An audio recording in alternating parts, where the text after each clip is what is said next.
19 మంది సజీవ దహనం అయ్యారు.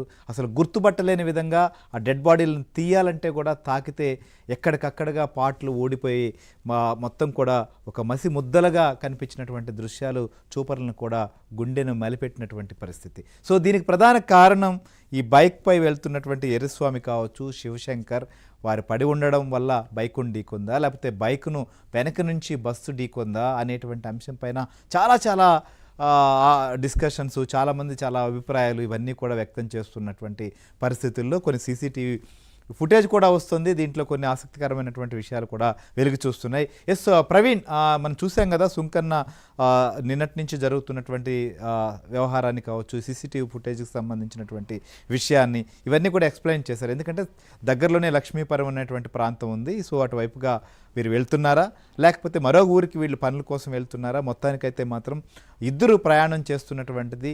ఎందుకంటే పెట్రోల్ బంక్లో చాలా క్లియర్గా సీసీటీవీ విజువల్స్ని కూడా రిలీజ్ అయ్యాయి కాబట్టి. సో అసలు ఎలా ఇవన్నీ చూసిన తర్వాత, ఆ వీడియో కూడా చూసిన తర్వాత మీరు కూడా కొంతమంది నిపుణులతో మాట్లాడంటారు. ఏంటి అసలు ఎలా జరుగుండొచ్చు అని అంటే ఏం చెప్తున్నారు? ఎగ్జాక్ట్లీ ఇప్పటికే కర్నూలు పోలీసుల విచారణలో ఒక కీలక మలుపు తిరిగేటువంటి అవకాశం ఉంటుంది. ఎందుకంటే ఇన్వెస్టిగేషన్లో చాలా అంశాలు వెలుగులోకి వచ్చేటువంటి అవకాశం ఉంటుంది. నిన్నటికి ఈ రోజుకి ఈ కేసులో చాలా అంశాలు, చాలా ప్రశ్నలు తెరపైకి రావడంతో అన్ని కోణాల్లో ఒకవైపు పోలీసుల దర్యాప్తు కొనసాగిస్తారు.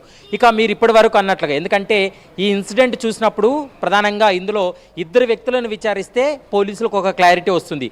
ఒకటి, బస్సు డ్రైవ్ చేసినటువంటి మిరియాల లక్ష్మయ్య, ఇతన్ని విచారణ చేస్తే అతను చెప్పేటువంటి స్టేట్మెంటు ఒక అంశం ఒక విధంగా చూడాల్సి ఉంటుంది.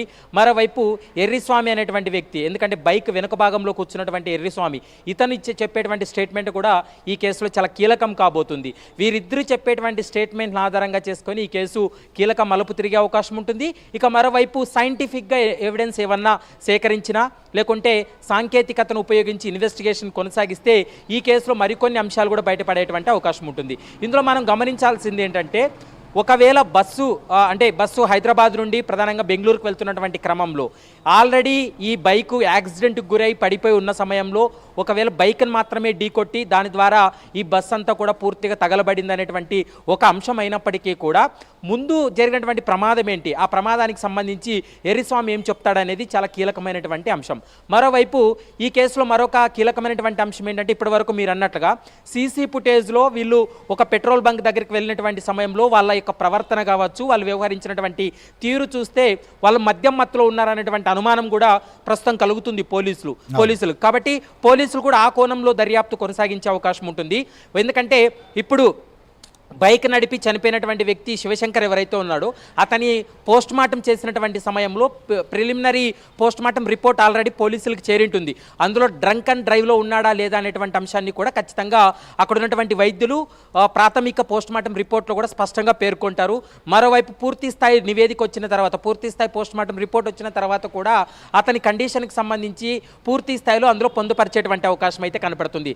ఎందుకంటే ఆన్ ఇన్వెస్టిగేషన్లో ఇవన్నీ కూడా మీడియాకు కానీ బయటకు కానీ పోలీసులు చెప్పకుండా ఇన్వెస్టిగేషన్ అంతా పూర్తయిన తర్వాత ఈ కేసు ఎలా జరిగిందనేది ఎక్స్ప్లెయిన్ చేసేటువంటి అవకాశం అయితే స్పష్టంగా కనపడుతుంది. ఏదేమైనప్పటికీ కూడా ఇందులో మనం ఒకటి మాత్రం అర్థం చేసుకోవాలి, బస్సు కానీ టూ వీలర్ కానీ రెండూ కూడా ఒకే డైరెక్షన్లో వెళ్తున్నాయి. కానీ ప్రమాదం అయితే మాత్రం ఏ విధంగా జరిగిందనేది ఇప్పటి వరకు పోలీసులు అంచనాకు రాలేనటువంటి పరిస్థితి. ఎందుకంటే అక్కడ డ్రైవ్ చేసినటువంటి మిరియాల లక్ష్మయ్య అనేటువంటి డ్రైవర్ ఒకవేళ అతను ఇచ్చేటువంటి స్టేట్మెంటే కీలకం కావచ్చు, లేదా ఎర్రిస్వామి కూడా స్వయంగా ఈ ప్రమాదం జరిగినప్పుడు బస్సు వచ్చినప్పుడు బస్ కంటే ముందే ప్రమాదం జరిగింటే ఆ అంశాన్ని కూడా ఎర్రిస్వామి చెప్పేటువంటి అవకాశం ఉంటుంది. కాబట్టి వీరిద్దరూ చెప్పేటువంటి స్టేట్మెంట్ల ఆధారంగా చేసుకుని కీలక మలుపు తిరిగే అవకాశం ఉంటుంది.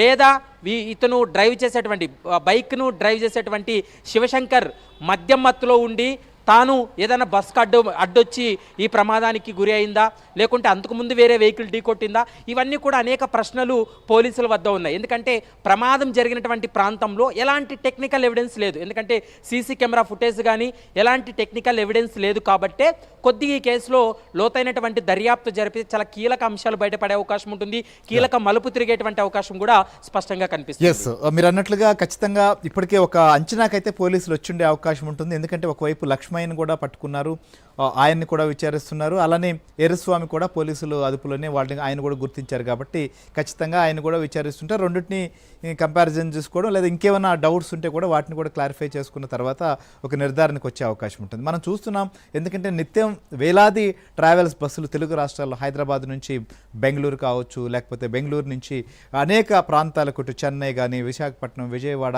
హైదరాబాద్ నుంచి షిరిడి, ముంబై ఇట్లా కొన్ని వేల బస్సులు అయితే మాత్రం తిరుగుతున్నటువంటి పరిస్థితి మనం చూస్తున్నాం.